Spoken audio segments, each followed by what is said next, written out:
بسم الله الرحمن الرحیم. الحمد لله و الصلاة و السلام علی رسول الله.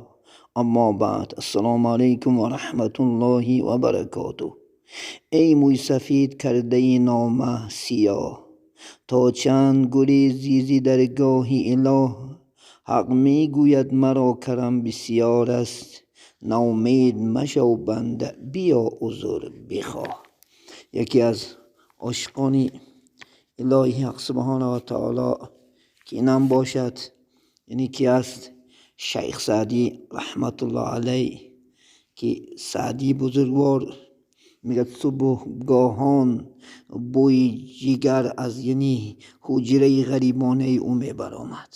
وقتی که رهگذران در نزد روضه حجره ایشان میگذشتند، بوی را حس میکردند. میگفتند که در این وقت صبح حضرت سعدی جگر بریان خورده ایستاده است، اما نبدانند که بوی جگر سوخته از سوختن در آتش عشق خدا بود. چنان میسوخت حضرت سعدی در عشق خداوند، چنان میسوخت که اگر آه از درون سینه میبرآورد، بوی جگر سوخته اطراف را فرا میگرفت.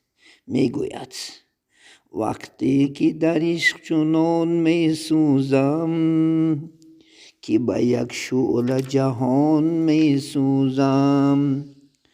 شمعش پیش روح شاه دیار، دم به دم شعله زنان میسوزم. سوختم گرچه نمیارم گفت، که تن از عشق فلان میسوزم. رحمتی کن که بسر میگردم، شفقتی دار که به جان میسوزم. با تو یاران همه در ناز و نعیم، من گنهکارم از آن میسوزم. سعدیا ناله کن گر نکنم، گر نداند که نهانم میسوزد. در عشق الله چنان حضرت ها میسوختند.